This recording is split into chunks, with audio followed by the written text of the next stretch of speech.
Welcome to B Flow Sessions, the podcast where we help you find and stay in the flow on the water and in life. I'm your host, Brad Burton. Join me as I sit down with paddlers, athletes, and adventurers who are all seeking the flow. B Flow Sessions is brought to you by our friends at Pecan Kayak Retreat. Are you dreaming of a Chilean whitewater escape this winter? Picture turquoise rapids, warm sunny days, and world-class rivers for every skill level, all based out of a riverside retreat built by paddlers for paddlers. If that sounds like your kind of winter, then Pecan Kayak Retreat is the place. To learn more or to book your dream kayak trip, reach out to me directly at bflowkayak@gmail.com and I'll help you get connected. Also, thanks to our partners who keep us in the flow: Dagger Kayaks, Stolquist Waterwear, Sawyer Paddles, and Level 6 Gear. Welcome to the next episode of B Flow Sessions. I'm your host, Brad Burton, and I've been privileged to be with lots of different guests so far on the show. We've had some of the legends of paddling, we've had designers of boats, I've had friends of mine, I've had new friends that I've just met. But this is pretty unique tonight that I sit down with one of my mentors. I did have Wayne Dickert on before, who was also one of the head of instructions at NOC, but the person who was the head of instruction kind of before Wayne, and the person who was my checkout when I became certified for the first time to be an instructor, Bill Hester. Bill, welcome to B Flow Sessions. Hey, awesome. Brad, it's great to see you again and get a chance to talk to you. Absolutely. And then, later on, Bill and I taught together in the Swain County schools there for a little bit. But like I said, Bill was instrumental at the NOC whenever I was coming up as a paddler. And then for people who don't know, like at the NOC world, you start off as a raft guide and you become a trip leader. And I wanted to be an instructor, but to me, it was almost like getting drafted in the NBA. And it was just like, oh, I'll never be that good. I was just content to be a raft guide and kayak whenever I got off work. And Bill came to me one day and he said, I'm going to be transitioning on to a different phase of life, and this is my last ACA course, and I'm selecting like an all-star crew, and I want you to be in it. I don't remember who else was in it, but I remember Amy Brown was also in that, and so it was a pretty high charged group who was out there pushing each other during that course. But Bill, again, we'll learn a lot more about your story in paddling, but it's so great to have you here, and you're coming to us from Thailand. Yeah, from Phuket, Thailand, where we are finishing up the last bit of our rainy season. We've had flooding the last few days. But Mm. yeah, I remember those times, and I remember always my eye was out for leadership and talent, right? And I do remember seeing you with a trip talk, and your paddling skills were top notch. And I said, you need to be an instructor. So I was glad to Yeah. see that happen.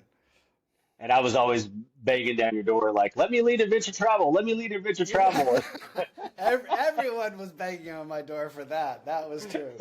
But no, you were, and that's the power of those conversations. Just keep talking, keep talking. You never know what opportunities might come up. So that was a Yeah. value that And, you brought. I don't know if you remember this, but like you were like, basically, you're not ready yet, but you will be one day. But I know a guy in Mexico who's looking for a safety kayaker. And I was Ah, like, I remember. okay. Giovanni, I think was his name. And I was like, okay. And so you're like, here, email this guy. And I emailed him, and the guy was like, I'm sending you a plane ticket. And I got on a plane to Mexico. And so I got to do my I first adventure I travel. forgot Uh, about that. That was awesome. yeah. And I was there for like a month, and then Spee emailed me. And I guess it was probably like, because I'd been doing the same thing with Spilius. I'm like, hire me, hire me. You're not ready. You're not ready. And then I'm in Mexico. He's like, okay, you must be ready. Come work for me. So I was like, I called my parents. I'm like, I got to fly home from Mexico. They're like, why? I was like, because I'm going to Chile. That's a pretty good switch trade-off right there. Yeah, it's pretty good. Yeah, Mexico's good, but it's not Chile. Working on the food, No, and no. we'll probably get into that in a little bit. But tell us, Bill, how you found your flow in paddling. How did I find my flow? I started at 14. Three guys came up to me and said, hey, do you want to do some marathon canoe racing? and this is in New Iberia, Louisiana, famous for Tabasco sauce. There's no whitewater. Okay. And I No. said, sure, you know, just say yeah to new things. Let's try them out. Uh, Okay. and I never realized that that moment was going to change my life in ways I never thought years later. So all through high school, I raced marathon. I had coaches. We had our rival team up in Little Rock, Arkansas, and a guy named Doc Van Patten. We went up to a race, and we stayed up till like 2 in the morning just listening to him talk about technique. And that was a Mm, whole new world for me. I went, technique? I'm not going to be the strongest. I'm not the biggest guy, but technique, I can have an advantage. So that's mm, when I realized that if I pay attention and focus on technique, that I can get a little faster no matter what strength I am if I've got good technique. And so, and then going on to NOC, under Kastorf and KB, Eric, Nice, Arlo, Kastorf, uh, hmm. technique, it was so important because if you're teaching, Right. you want perfect technique. And, Right. uh, and then at the time, there was probably 30 racers from around the world training there as well. Hmm. Uh, and so I paddled some with them. Doug Gordon was one of my casual coaches. Whenever I'd go out there in a slalom boat, he'd kind of hang out and say, all right, do this, try this. So finding the flow for me is just moving along that continuum, trying to get a little bit better. So whoever you could talk to, whoever you can paddle with at that time was awesome. And then later, with Shane and Bees going to Chile, taking everything as it comes. I used to get stressed out, and I realized why.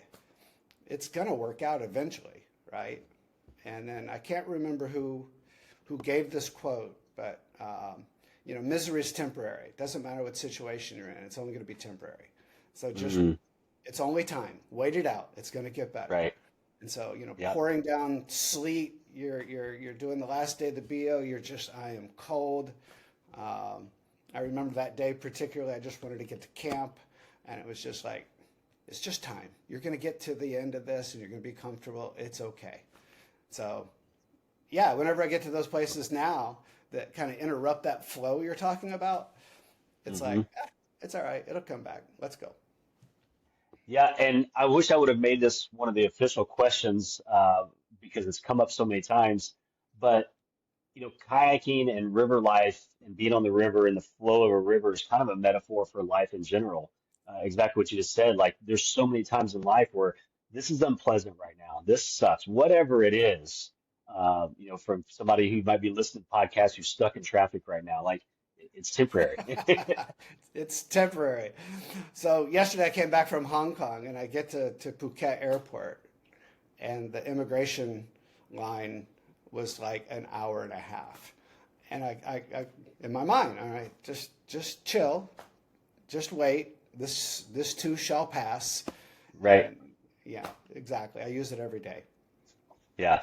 One of my big mantras, and like all life mantras, sometimes we don't live up to them, even ourselves, even though how many times we say them. But it's basically focus on what you can control, and you can only control your attitude, your choices, and your effort. Um, Yeah, that but sounds like a coach right there. I'm sure I've that's said the exactly same right. Yes. thing. Yeah, that's exactly right. But it's so true. Like you're stuck in that line. Like you're not gonna make the line move any faster. You're not No. so all you could do is control your attitude in that moment. And I So gotta say, traveling with Bees and Shane, yeah, uh, they helped me kind of bring down that because you do a commercial trip, you want everything to go perfectly, smoothly. right. These guests pay money, and it doesn't. And we had to say, well, that's why they call it adventure travel. But sometimes guests don't quite get that idea. And Mm, Bob Powell, Shane, Bees, Kelly Fisher, they were all part of like, yeah, we'll get it. So it'll be once all I right. realized, yeah, we will get it. Everything Right. just let me get back into that flow of yeah, do the best we can and let's make it the best as trip as possible. It's so funny. Whether it was working in Chile for Speed, when he hired me, he said, you're gonna come and be a safety kayaker for me, but I'm starting a rafting company and I have all this gear. rafts, paddles, da da da da, at my warehouse in North Carolina. And if you want the job, you got to come and pack it all up that'll fit into a U-Haul, drive it to Miami, put it on a freighter from Miami to Santiago, and then pick it up at Santiago, and then put it on our safari mobile, and then drive it to the Fuda. And of course, I'm like, I turned 21 while I was in Chile, Oh yeah. or like right before we left. So I'm 21 years old. Of course, I was just like, okay, let's do it. And then before you left as the head of adventure travel and instruction, you finally caved and gave me a job doing adventure travel. I don't know if you remember this one, but I led a sea kayaking trip with Kara Sanchez. Her family owned the rafting company in Panama, Oh, in Panama, yeah. and her and I did a sea kayaking trip over in Bocas del Toro, and the family, the mom was a veterinarian professor, and she was blind, and so I had to put her in a two-man sea kayak. But organizing all the logistics on an archipelago was much different than on mainland because we had to take ferries to go pick up gear and equipment and get people different places. Where I was going with this though, and you mentioned it with the BOBO, is now like take it a family vacation, and it's like, okay, we're gonna go here, then we're gonna do this, they're gonna do this. And my wife has to stop me. She's like, "You're not planning an adventure travel trip. We're just I going to New York know. City for the weekend." Yeah, my job right now is putting this outdoor program together. And everyone that I work with, they have no idea the logistics that need to go into uh, putting these things together and all the Right. details and the things that need to get taken care of. And I'm lucky. My boss says, "Oh, you need that? Okay, let's make that happen." So, uh, yeah, it doesn't ever stop. It's just we're Yeah. always planning and taking care and looking ahead and heading off problems before they happen. So, yeah. But because of those experiences, we're so comfortable anywhere. This was my wife and I's first trip to Europe this summer, and we just backpacked around and rode trains. And this train's canceled. Okay, we need to move over to this platform to get this train. And well, we were supposed to go to this city, but if we go to this city instead, we'll eventually get to that city. And you just kind of figure things out, and paddling It teaches is. you that. So many mantras this is taught. It's like, all right, just go with it. You deal with it when it happens. Right. Same thing. I I missed a train in China to get to Guangzhou 2 days ago, and that was going to put me on the next train. And doing this and not understanding the language and having to figure out Mm. where and what and who and how and what time, um, yeah, I just had to keep saying, don't worry. So, did I make my connection to the next train? Yeah, with like 30 seconds to spare walking in the door. So, but it worked out. And if it didn't, I would have figured out another plan. Well, let's go back to some of the old days on the river, whether that be, NOC or wherever. But tell me about some times with paddling, with whitewater, where you had perfect flow. Some of those just amazing days that stand out. That's just like, you know what, this was one of the best days on the river possible. Yeah, two, maybe not days, not a single day at a moment, but Hmm. going to the Futu Yep. and paddling there. I think we would do our BOBO season, and then for time off, we'd head to the Futa and just paddle. And I think I Yep. spent 2 birthdays paddling solo, bridge to bridge, and Mm. Shane would pick me up at the bridge, and those were the best moments of paddling ever. There's a wave there, Yep. and top of a rapid. You're with a group, so if the group you want to surf the wave, but the group wants to head on downstream, you got to get off the wave and join them. All right. Right. Or if you're on the wave early and there's other people that want to get on the wave, you got to go on. Right. And the best birthday present was just sitting on that wave, not having to go Hmm. downstream, no one waiting in line, and just, it's like Hawaii 5-0. You're just, the music's playing in your head, and you are just on this glassy wave, just enjoying life, you know. Um, I still dream of the Fuda sometimes, the color of the Me too. water, a raft trip, Yeah. a moment here and there. Yeah. Those are pretty special. The other one, though, was when I was working on my teaching degree. Mm. Had a friend, Richard Isaac, also a paddler, um, and we're getting through kinesiology and exercise physiology, and those are tough courses. I don't know if you had Dr. Pilch. Was he still there when I you don't remember did that that? name.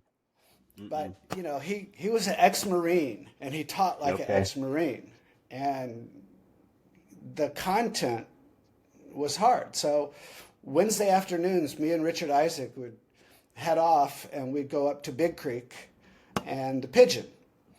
Yeah. And depending on the day, the weather, we would hike up, and the whole time we're just talking kines or exercise phys, and that got me through school, right? And then Wow. we get on the Yeah. water, all that goes out, and I'm in a perception quest. This is the Okay. the the, the tugboat to paddle of any boat I ever paddled, but it didn't matter, you know. It really didn't matter the design. We could paddle Big Creek at whatever level. We got up on the dries at the Pigeon a couple times. Mm. Um, and, there's no one paddling those rivers back then. I mean, no Right. one. The Pigeon had water quality issues. I Right. don't know if it Yeah. still does, but No, it's great now. yeah, there was no commercial operations. So those days were pretty much in the flow. It wasn't all about Yeah. paddling. It was just the moment. Let's get our studying done. Yeah, we go ace the test. Let's go paddle again.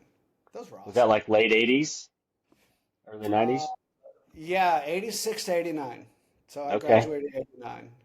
So Okay. yeah, they were And for fantastic. those who don't know, you're talking about Western Carolina, right? Yep, yep. Yep. Big Creek Yep. out of The the park. Catamounts. We would yeah, we dragged the boats up as far as we felt, depending on what flow it was, and then paddled down to the Pigeon, and it was fantastic. Western Carolina is the Harvard of outdoor sports.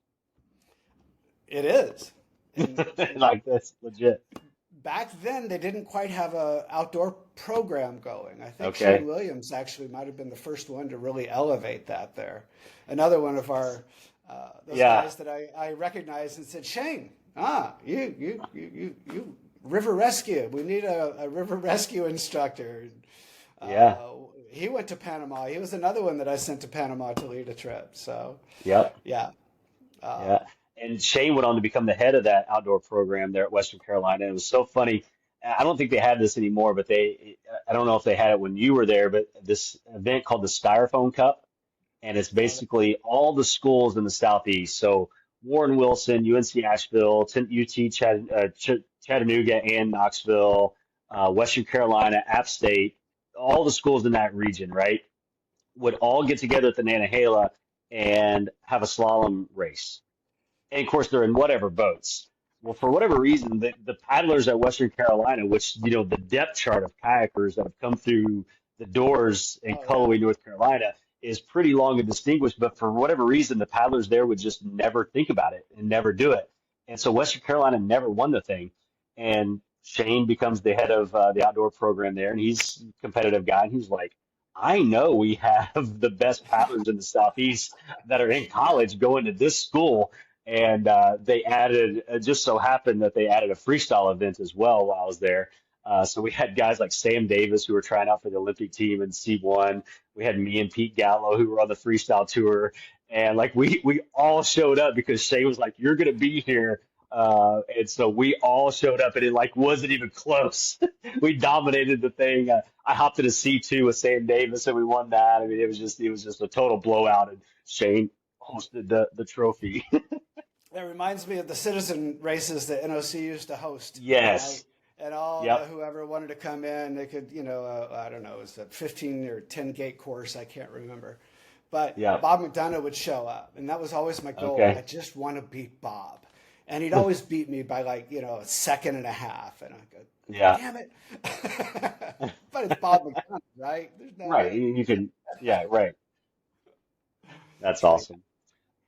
What about flood? A time when it doesn't have to be necessarily flood. It's just I thought would be a good name for this segment. A time when things didn't go well on the river. Gosh, um, leading adventure travel trips, shit happens, and you've Yeah. got to figure it out. You've got paying guests who want to go paddle. So two things came out. One of them, Bees and I, the Bio had been dammed. I think we came back the next year. We had a van and a pickup truck, 10 guests, and we're working our way down through central Chile. Um, Okay. we start at some of the tailwaters on the Bio, and then we head down to the Lake District, and we get down to Pucón, and we're staying outside, maybe 30 kilometers of Pucón.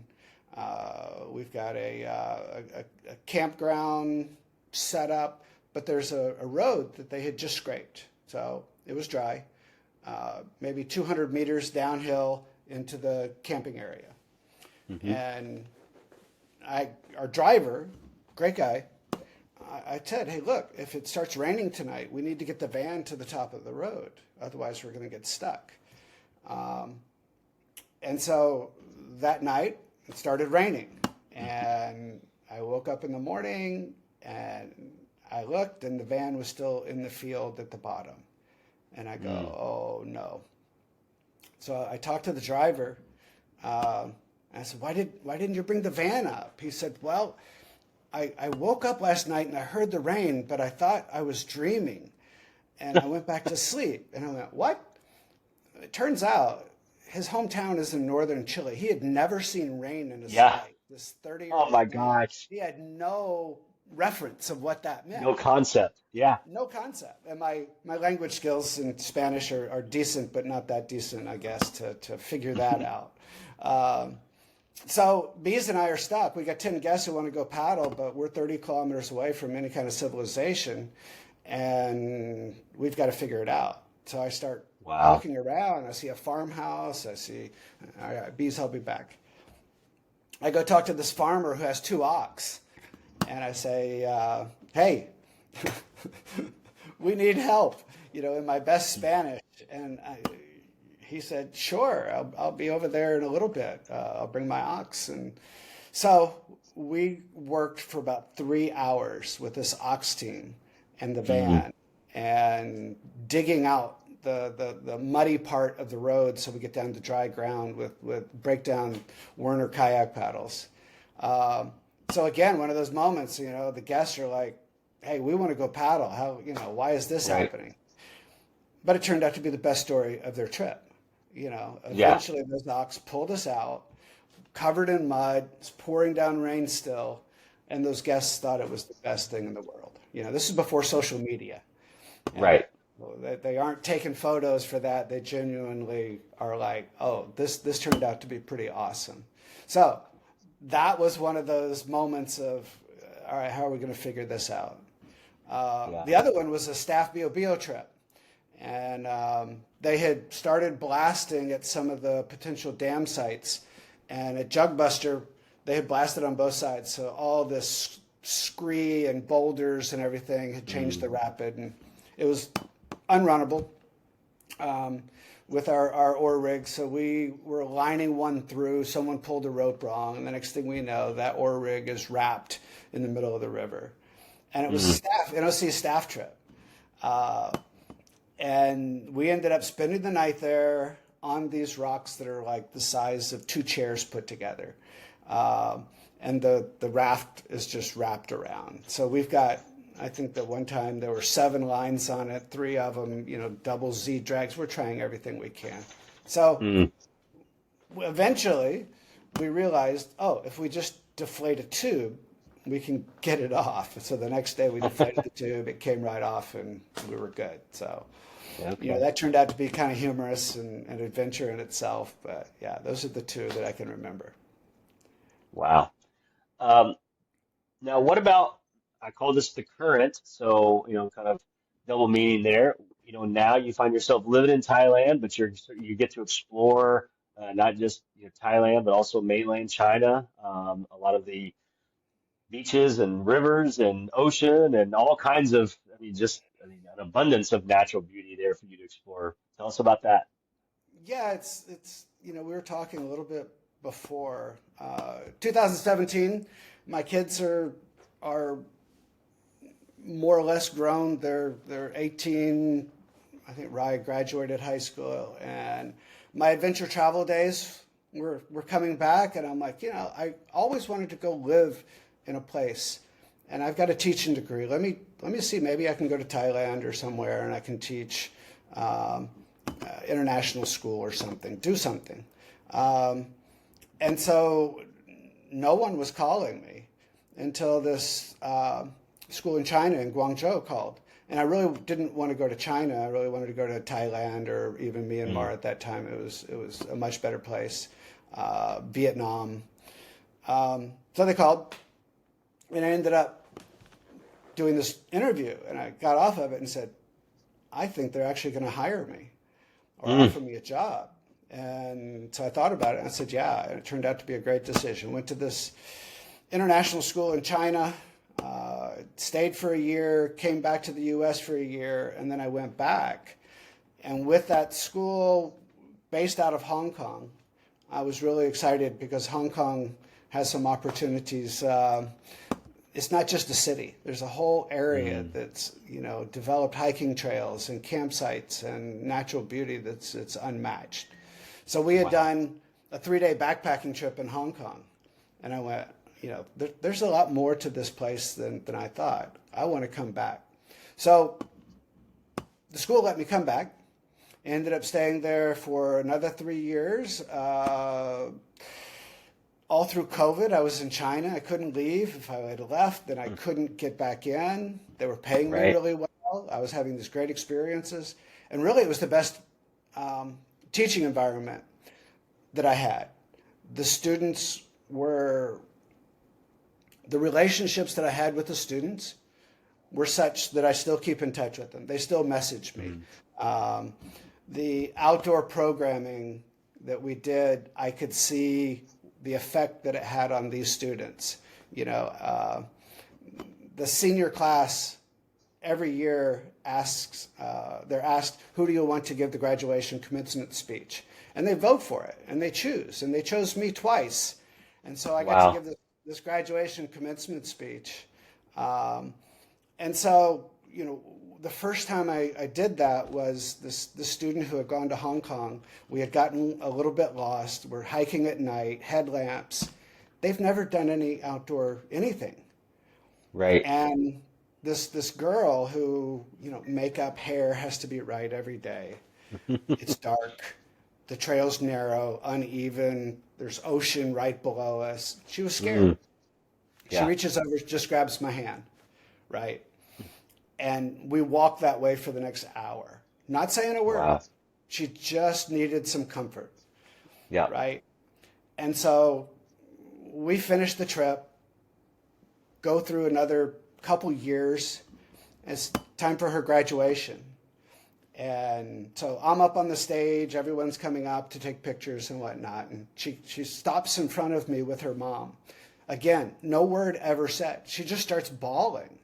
The Mm. tears just start coming. And I know exactly it's because of that moment Yeah. in her career that had that kind of impact. So once I realized that outside of NOC, these experiences for kids in the outdoors have that kind of meaning. Hmm. Um, I thought, all right, I need to start trying to get more of these going. So we started a kayak polo club. We did it after school. We had some weekend tournaments. We're having, again, it's COVID. So we had a big tournament of adults and kids all together. That was pretty cool to be with. And I'm meeting people in the paddling world of that segment, which is kind of Hmm. cool. Um, so yeah, after my last contract ended there, COVID was ending. I said, I want to move to Thailand. Mm. I'm going to retire here eventually. Um, the financially, it makes sense. I'm not a city person. Um, to come back to Swain County would be difficult, partly because housing is such an issue. Right. You can't find any housing. Everything's Airbnb or jacked up in pricing. So Yep. um, Thailand, I've got some really good friends here. Uh, Talked about Eric Southwick owning 8 Adventures up in Chiang Mai. There's some connections in the paddling world. Bob Beasley, he said he's going to retire. One of the guys that was on my high school marathon team, he's going to retire here. So there's a Wow. community here of people that realize that same value here. So what am I doing Okay. now? I'm starting an outdoor program at my current school here in Thailand. As long as it's, as I said, interesting and it keeps me challenged, I'll keep doing it. So But I have noticed just following you. Whoa, earthquake. No, not really, but hits a computer. Um, just following you on social media, you've been getting back in the boat and doing some pretty good kayaking yourself recently. uh, yeah, when I was in China, I'd met a group, a woman named Dodo, who her two brothers and her started quite a big outdoor clothing manufacturer. I would Okay. say it's like the Chinese version of Patagonia, right? Okay.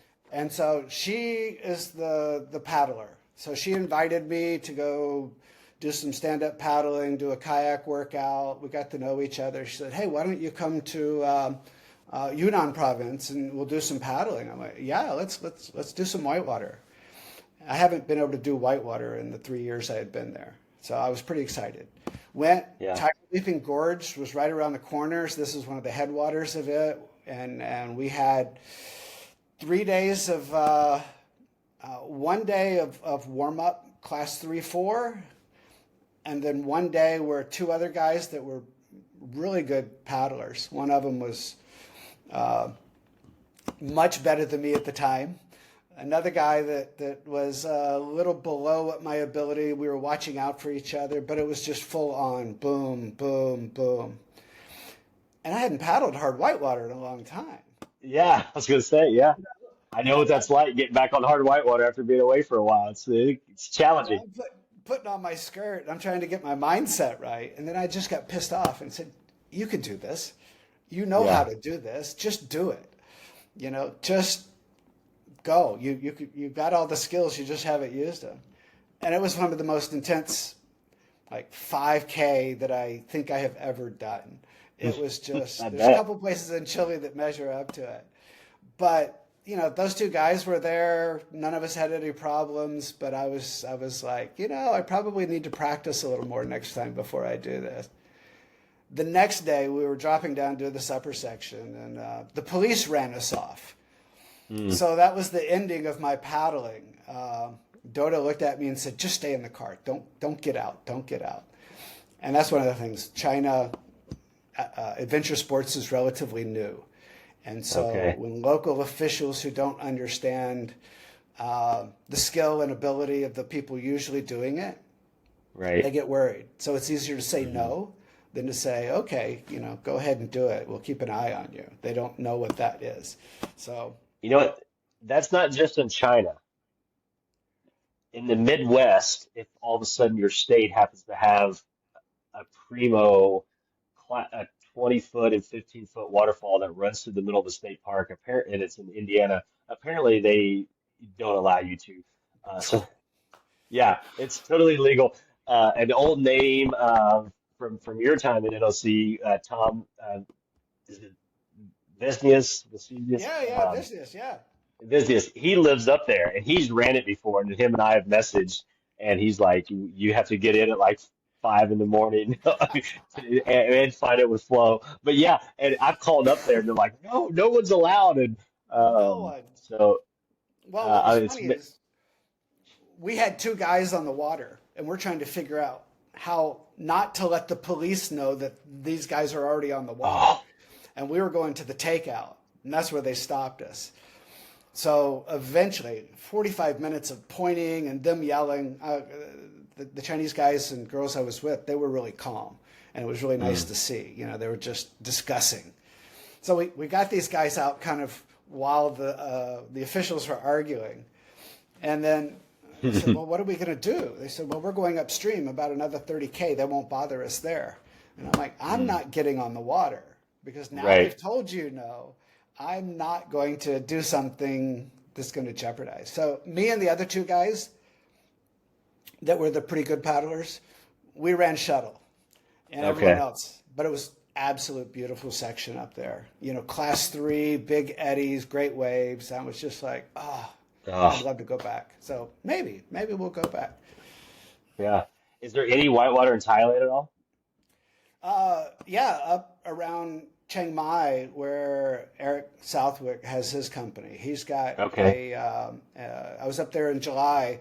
We were doing some scouting to do some hiking trips, and he's got a raft company, and it's Okay. got you know upper section of class three-ish, gets into a section of class 4, 5 in the middle. Mm. That's maybe a kilometer.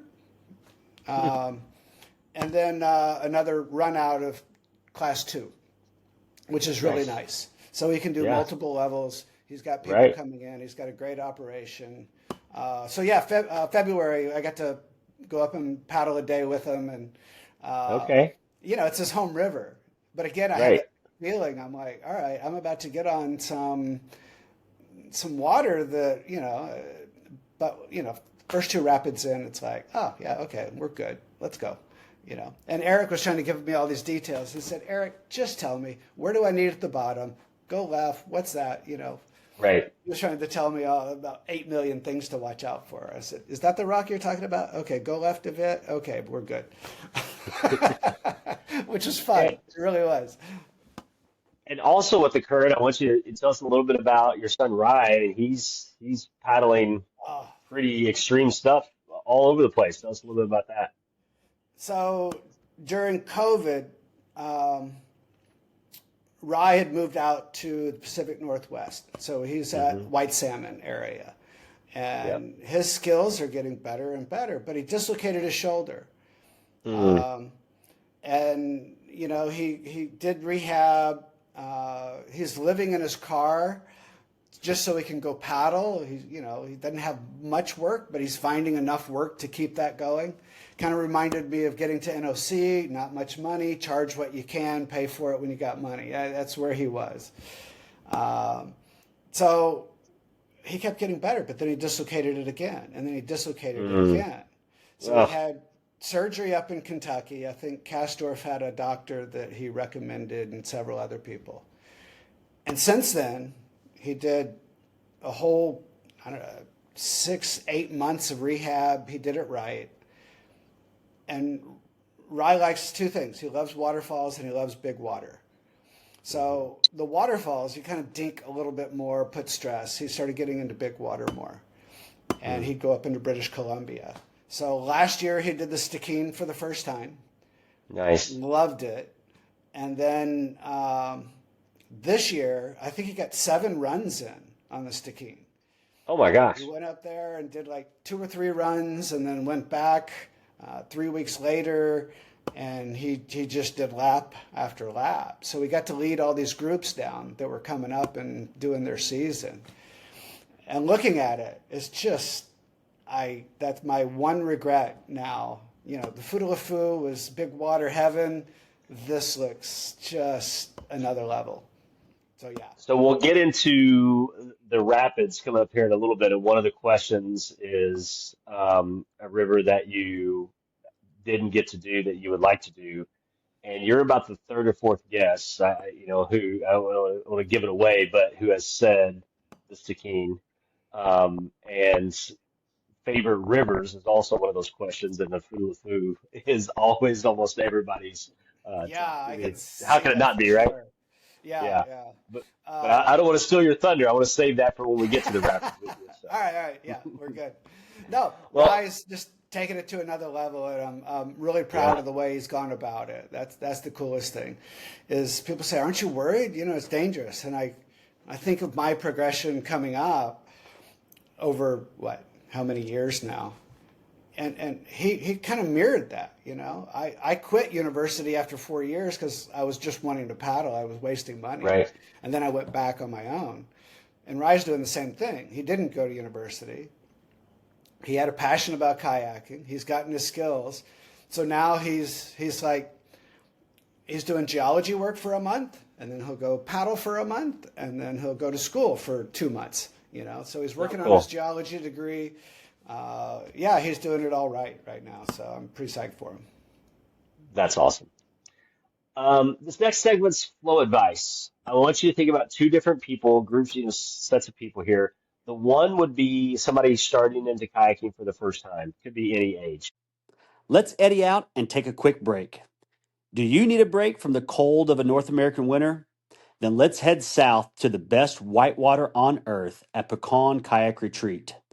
Email me at bflowkayak@gmail.com to learn more about how you can take the ultimate paddling adventure in the heart of Chile.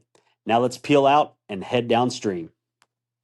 The other person is somebody who's been out of kayaking, who's now getting back into it. As I've been doing this, I've been noticing there's a lot of 40 somethings who are rediscovering paddling again, who had to step away for either jobs, geography, families, whatever the case may be. There's a lot of people my age who are kind of rediscovering their flow again. So what advice would you have for those people? You know, probably the biggest thing is don't worry about how hard the water is. Mm, For me, I have access issues. It's harder for me to get to whitewater. But what I have found is that that doesn't matter. It's the experience of being out. Just holding a paddle in my hand mm, feels right. It doesn't yeah. matter where it is. But, there's not many things that I do well, but paddling is one of those that I feel utmost confidence that I do well. And having it is comforting. The surf's up. I'll go surf a little bit here. I'll go off somewhere, and that gives me enough.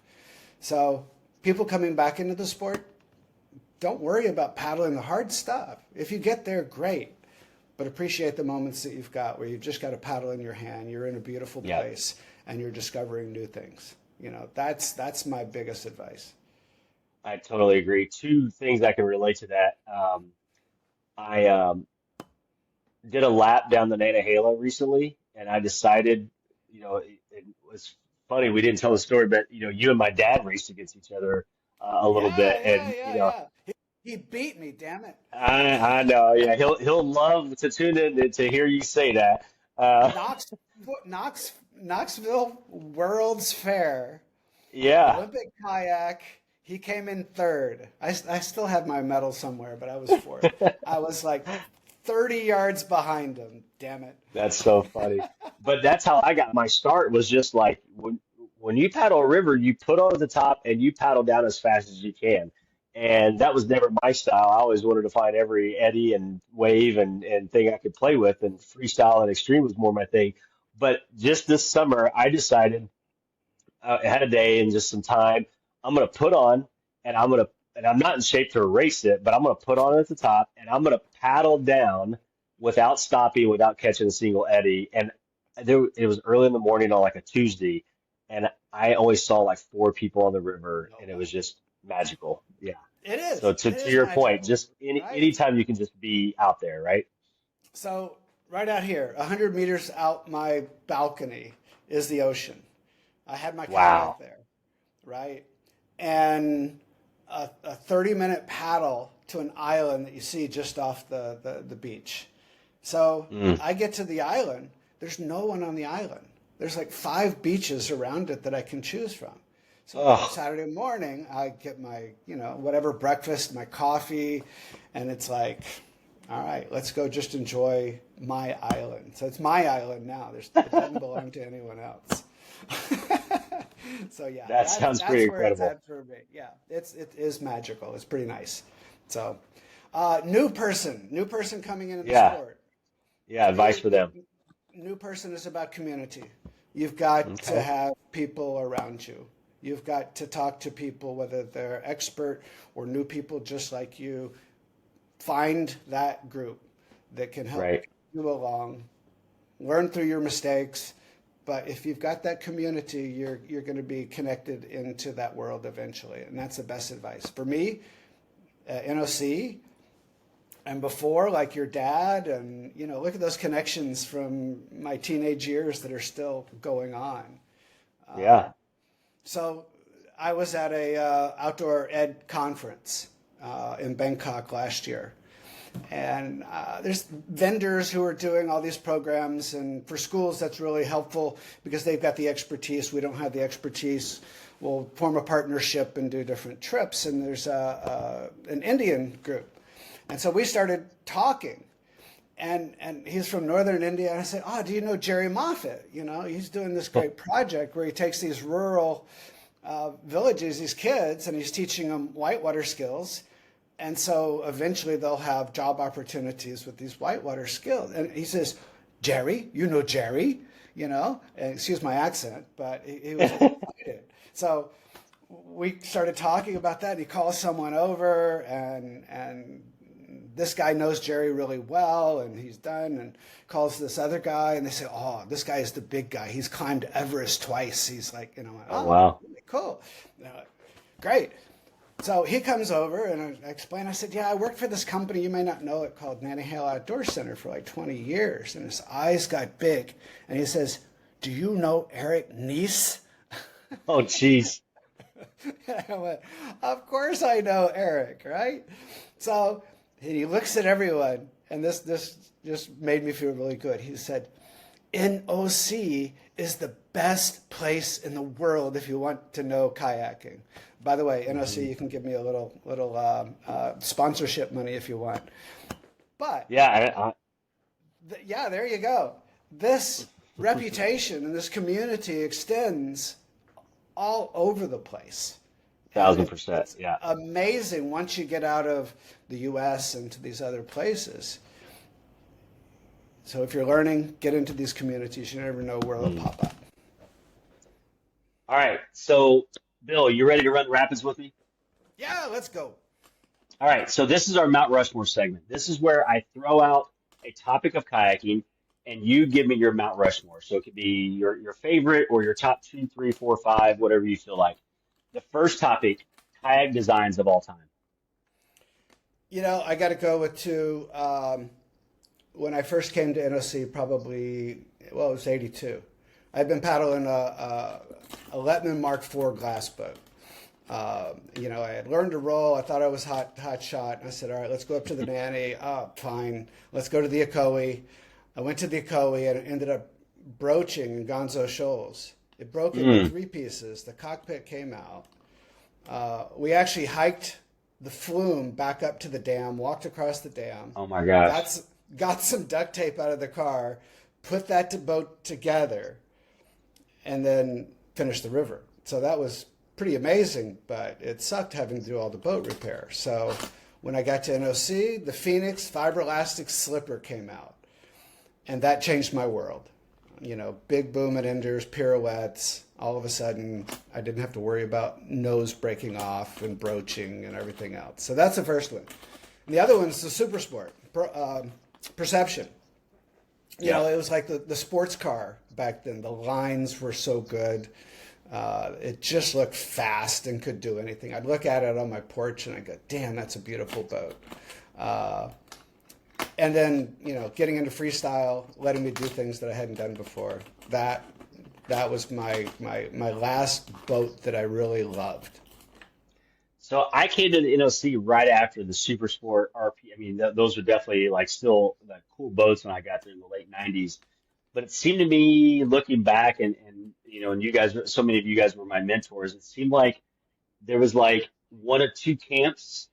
There was you, Shane, Bees, who were in the super sports, and then there was Tom DeQueer and Pablo, who were in the RPM and then the Vertigos. Is that accurate?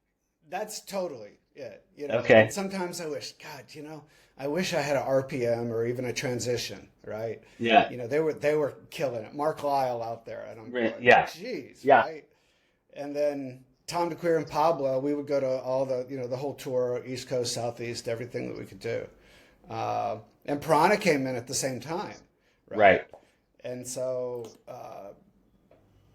I guess the first freestyle boat was a Piranha something or other, but then I got Like the a Super Blade or something like that. I Yeah. can't remember. You know, it let me do multiple ends, and that Yes. was all that mattered back then. You know, Right. right side, left side, wing overs, whatever. Right. But they were all fun. In between Sure. heats, you're still playing for hours at whatever feature you've got. It's just so much fun. Yeah. But as far as the NOC people, it was definitely like you guys were either in the super sport or the RPM. It felt like Yeah, either for Snips and or Dagger. it depended on which rep was being Pushing the kind. hardest. Yeah, Yes. it's like, you know, Yeah. Steve Jordan, hey, you want to paddle the super sport? Yes, I do. And then So, was Chris Hipgrave the Dagger rep yet, or did that come later? no, he came along later. He came along Okay. later. I didn't start seeing Chris probably until late 2000s or something. Yeah. Yeah. Okay. All right. So the next one is countries to paddle in. I know Chile has a special place in your heart, but what other countries?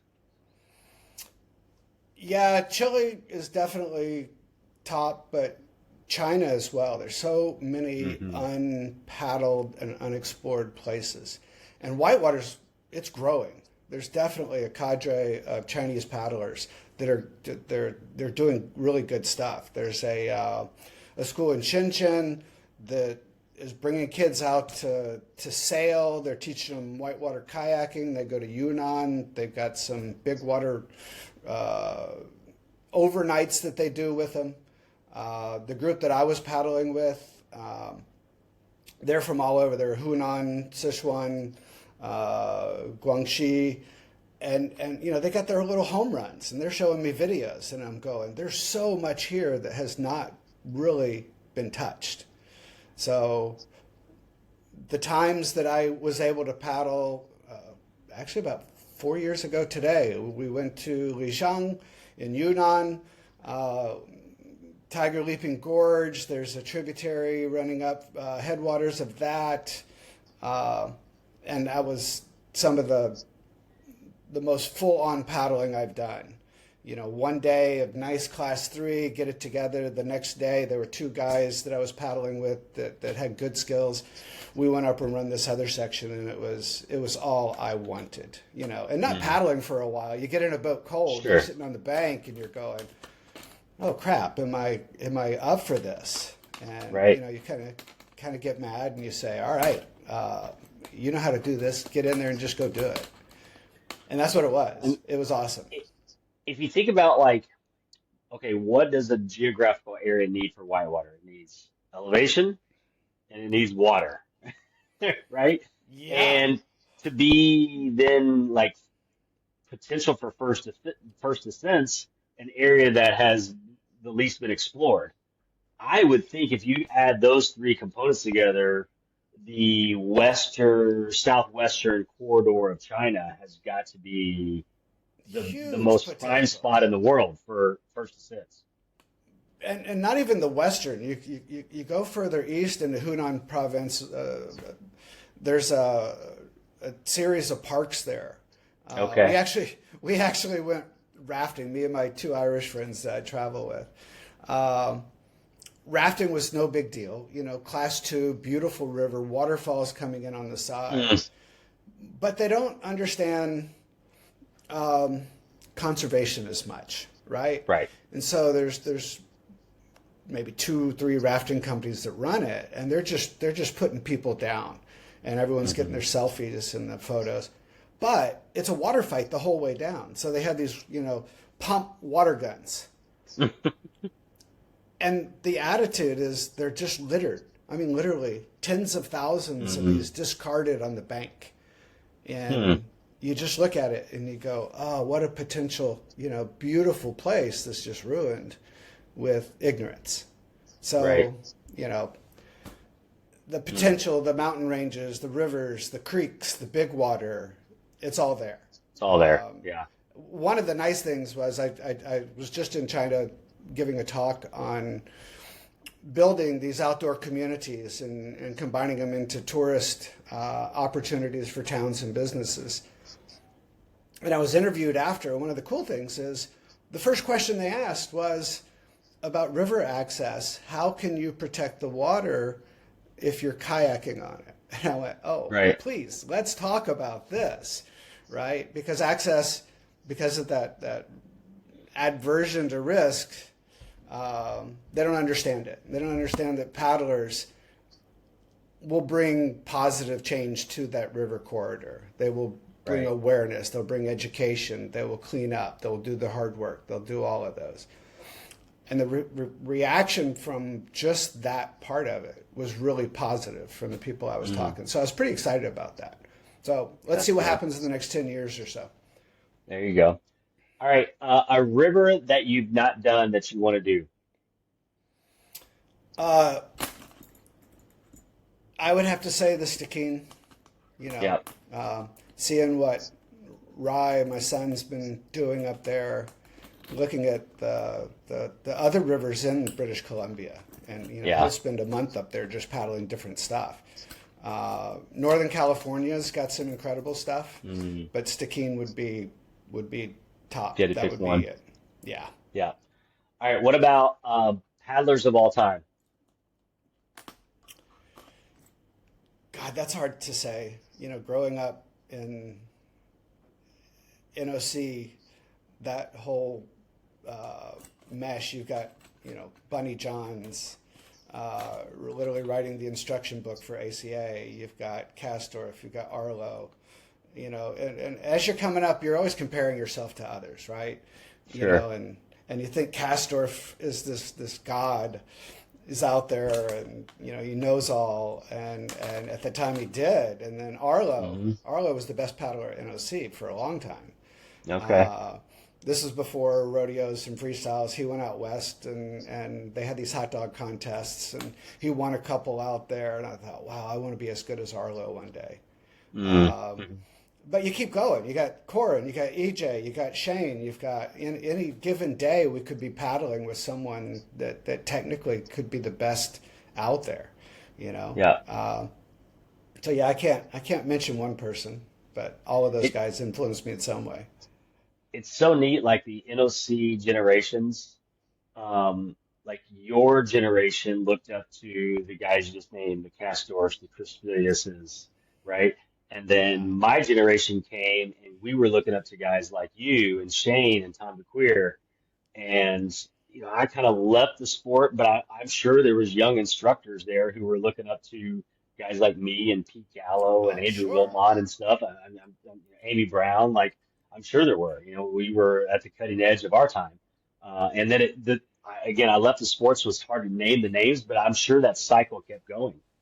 It definitely does. You know, we always leave Yeah, a mark wherever we go. We're always comparing ourselves to those that came before, and those that we taught and we helped along do the same. You know, yeah. and that's what's nice about bringing it into schools, is being part of that generational change over time in one sport. You live long enough, you get to see really how that affects and how that community grows and is stronger because of it. It's kind of cool. Yeah.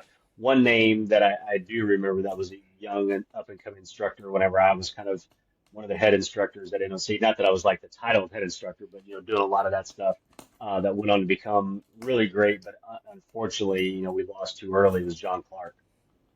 Yeah, just a Yeah, great John instructor and a great was guy. the epitome of what I would say an instructor. He came Thousand after percent. me, right? But I would stop by and I got to know John. I think when I quit leading Chili Trips, John stepped into that spot, him and Matt Jennings, Yeah. right? And yeah, unfortunately, our sport does have a history of losing incredible people. Yeah. Pablo. And his was in the ocean. I mean, he was in whitewater, but yeah. Yeah, and Yeah, I hate to Pablo speak was the to. first one that I like person that I knew that I'd paddle with. I was back home in college going to, and I heard about it, but that was my first. Yeah, Unfortunately, it was not the last, but you couldn't help but like Pablo, right? And yeah, after the that smile. '95 team trials, it was Pablo, Tom DeQueer, myself, Larry Norman. We would travel to all of these rodeos, and it was fun. We were kind of competing against each other and whatnot, and you could tell Pablo was going to take off. And He I had talent. thought he had talent and he had Yeah, personality, and yes, after that competition, I remember he came back. He said, "Yo, dude, I'm gonna get serious now. I'm gonna quit this. I'm gonna quit that. I'm gonna work." And damn, he won team trials the next go around. You Yeah. know, he improved. He solidified his place, and and then we lost him. So that was a huge hit He in my was heart. me. Yeah. And like I said, I just got to know him, just started paddling with him when we lost him. But I mean, probably one of the biggest like what ifs in kayaking, like his skill and his style and his personality, like he could have been on that same rung with like an EJ and a Corin as far as just like the total package. Yeah, and he came from a background that wasn't whitewater. He came from Miami, Right. His family they weren't outdoors people. And he came Mm. in, working in rentals, and he just carved his own little niche. So Bill, the last segment that we have with all the guests is the idea of final flow. And as we get older, we reflect on things that we've done for the last time in life, right? And what if we could know this is the last time we're ever going to kayak, last time we're ever going to be in a boat? But the cool thing is we get to pick what river we're on, we get to pick the boat that we're in, and we get to pick our crew. So if the river gods came down and told you that, what would be your final flow?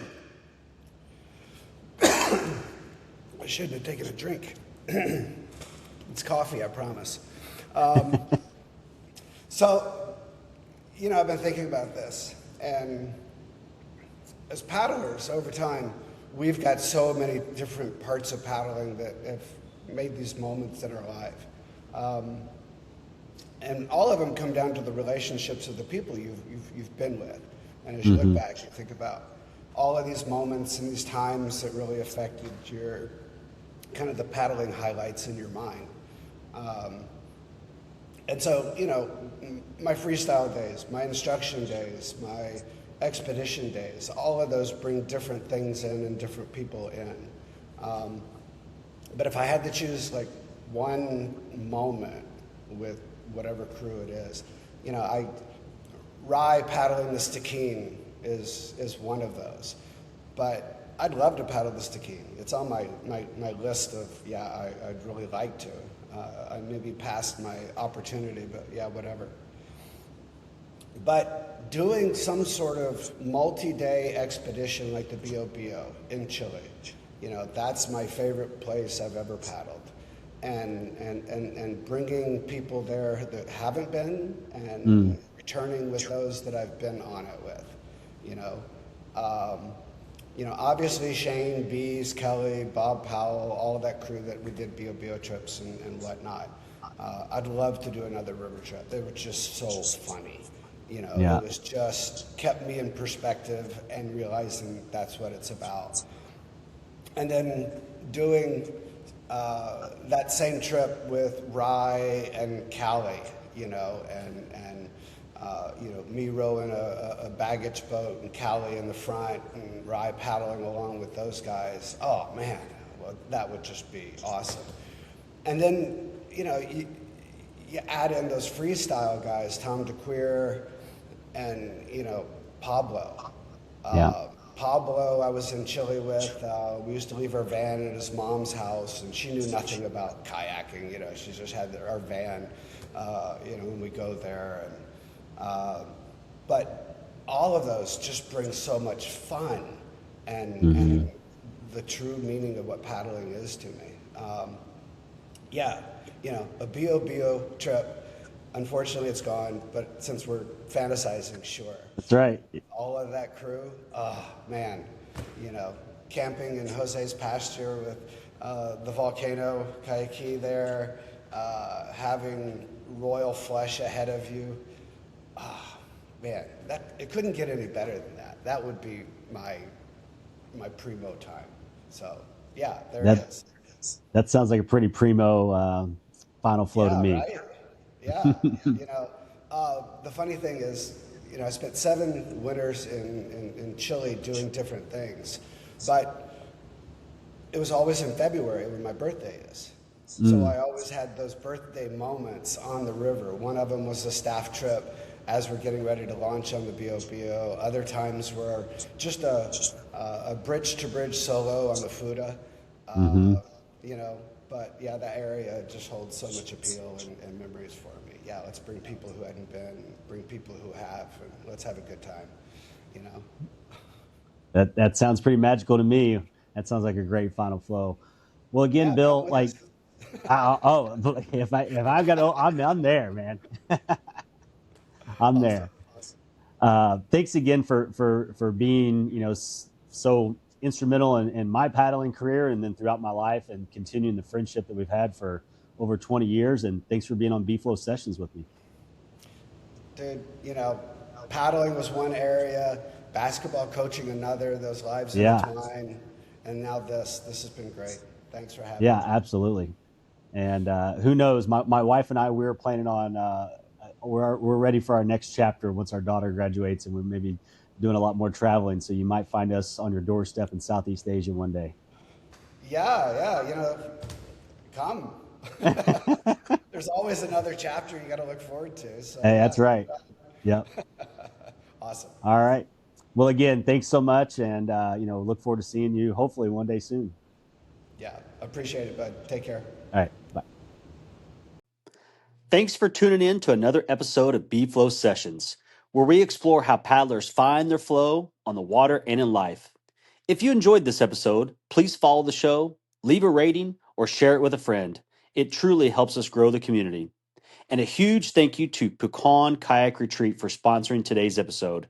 If you're ready for a world-class Chilean whitewater adventure, email me at bflowkayak@gmail.com and I'll help you get dialed in. Until next time, keep finding your flow.